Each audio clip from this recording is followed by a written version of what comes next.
Assalamualaikum warahmatullahi wabarakatuh. Kenalkan, nama saya Yakin Habib dari kelas 3 BTC. Di sini saya akan menjabarkan hasil dari ujian akhir semester ganjil dengan mata kuliah radio akses, yaitu tentang macam-macam kanal dan parameter pada jaringan di jaringan 2G, 3G dan 4G.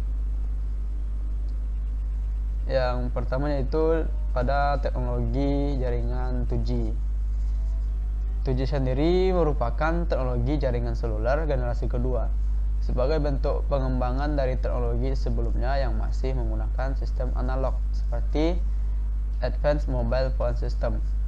Keunggulan teknologi 2G antara lain adalah yang pertama yaitu digital traffic channel, yang mana menyediakan saluran lalu lintas digital. Pada generasi kedua ini mendukung data digital. Yang selanjutnya itu ada enkripsi. Semua teknologi 2G menyediakan fasilitas enkripsi karena semua aktivitas dikontrol telah didigitalkan sehingga lebih mudah untuk dikelola.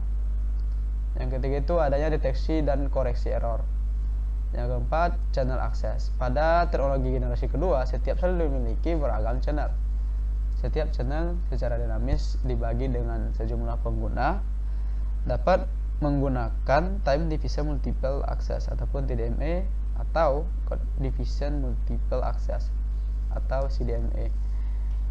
Nah, channel akses sendiri pada teknologi generasi kedua, setiap sel memiliki beragam channel. Setiap channel secara dinamis dibagi dengan sejumlah pengguna. Lanjut, telepon seluler terhubung dengan GSM berdasarkan lokasi dari sel-sel dalam jangkauan jaringan. Sel-sel ini memiliki 5 ukuran yang berbeda, yakni makrosel merupakan sel terluas yang menangani sinyal radio. Yang kedua itu mikrosel, menangani area yang lebih sempit, misalnya seperti hotel atau gedung perkantoran. Yang ketiga pikosel merupakan skema komunikasi nirkabel. Pikosel juga menangani area yang tidak luas cakupannya. Yang terakhir itu ada yang keempat itu ada femtosel, merupakan BS atau base station kecil yang didesain untuk melayani area yang sulit memperoleh sinyal baik makro maupun mikro.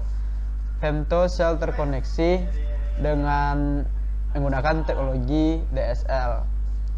Nah, secara umum network elemen dalam arsitektur jaringan GSM dapat dibagi menjadi yang pertama yaitu 4 ya.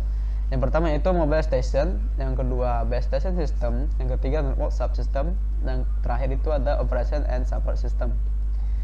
GSM sebagai sistem telekomunikasi seluler digital memiliki keunggulan yang lebih jauh ataupun lebih banyak dibanding sistem analog. Di antara lainnya itu kapasitas sistem lebih besar, sifat yang sebagai standar internasional memungkinkan roaming mancanegara.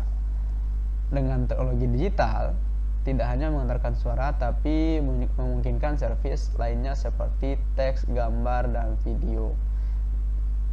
Selanjutnya itu ada keamanan sistem yang lebih baik dan kualitas suara lebih jernih dan peka, dan serta mobile ataupun dapat dibawa kemana-mana. Setelah teknologi 2G, maka lahirlah teknologi 2,5G yang merupakan perkembangan dari teknologi 2G. 2,5G sendiri merupakan layanan komunikasi suara, pesan, teks, dan data sebesar 193 kbps. Dengan teknologi 2,5G yang dibahas dalam kesempatan kali ini adalah GPRS, yaitu General Packet Radio Service, adalah satu teknologi yang memungkinkan pengiriman dan penerimaan data lebih cepat dibandingkan dengan penggunaan teknologi Circuit Switch Data atau CSD.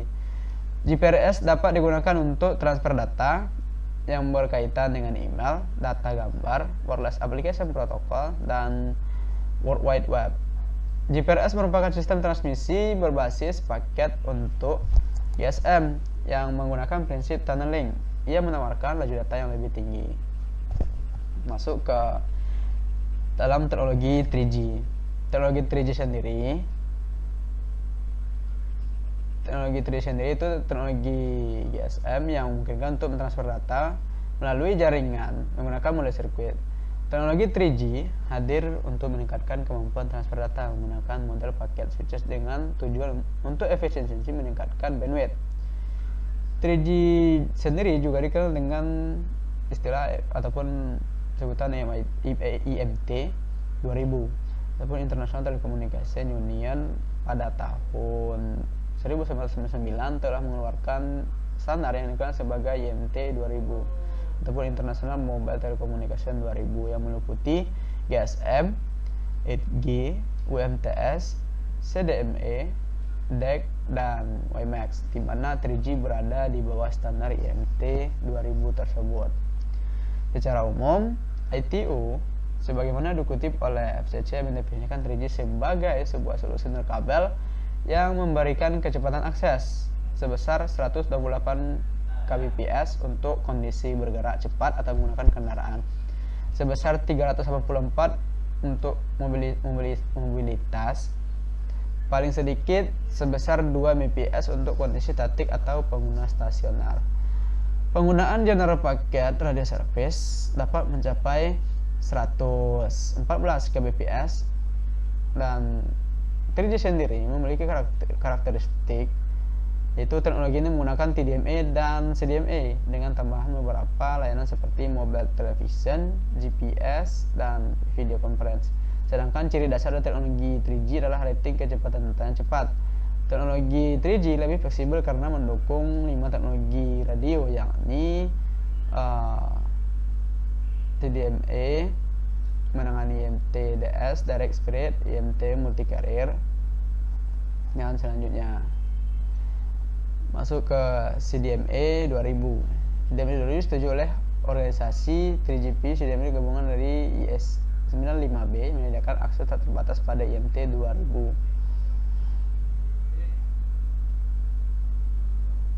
Masuk ke terdapat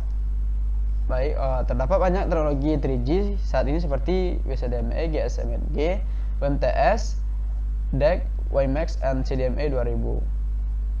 8G sendiri dimasukkan sebagai backward digital teknologi karena dapat beroperasi pada peralatan teknologi sebelumnya. 8G memungkinkan transfer data yang lebih cepat dari teknologi GSM yang telah ada. 8G dapat meningkatkan cakupan GSM karena 8G dapat memanfaatkan model paket switches.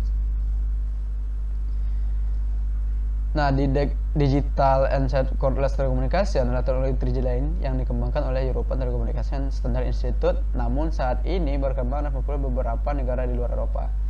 DEC sendiri bekerja pada frekuensi 1900 MHz. WiMAX dikategorikan sebagai teknologi 3G yang mereferensi pada interoperabilitas dunia untuk akses dengan gelombang mikro. WiMAX merupakan teknologi nirkabel.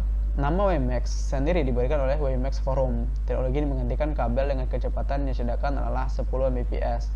Berdasarkan asesmen pada 6 teknologi nirkabel, ITU hanya menyetujui LTE Advanced 1 dan WiMAX Release 2 sebagai teknologi yang memenuhi persyaratan 4G, sehingga untuk lebih efektif, kedua teknologi tersebut seharusnya disebut 3,9G. Nah, di transmisi data dalam LTE baik arah uplink maupun downlink dikontrol oleh jaringan. Proses ini sama seperti teknologi GSM maupun MTS di dalam sistem LTE. Nah, untuk pengaturan downlink, pada arah downlink, NOD bertanggung jawab untuk menyampaikan data yang terima pada jaringan kepada para pengguna melalui antar muka udara. Untuk pengaturan uplink, untuk mendapatkan informasi, perangkat mobile harus mengirimkan permintaan penugasan terlebih dahulu kepada NODB. Prosedur dasarnya itu perangkat LTE yang cenderung lebih data sentris akan memulai pencarian data yang sesuai terdahulu. Jika perangkat tidak menemukan sel LTE, maka perangkat akan menggunakan teknologi sel UMTS dan GSM. Seperti yang diungkapkan sebelumnya, LTE menggunakan jaringan All IP, sedangkan telepon pada GSM dan UMTS merupakan sirkuit switching. Dengan pengadaptasian teknologi LTE, maka para operator harus merencanakan ulang jaringan telepon mereka. Muncullah 3 pendekatan yang dapat digunakan. Yang pertama itu Circuit Switched Fallback. Pada pendekatan ini, LTE hanya menyediakan servis data, dan ketika telepon dilakukan atau diterima, maka akan kembali menggunakan circuit switching. Kerugian yang didapatkan adalah penonton telepon mengambil waktu yang lebih lama. Yang kedua itu simultaneous voice dan LTE. Pada pendekatan ini ponsel bekerja sebagai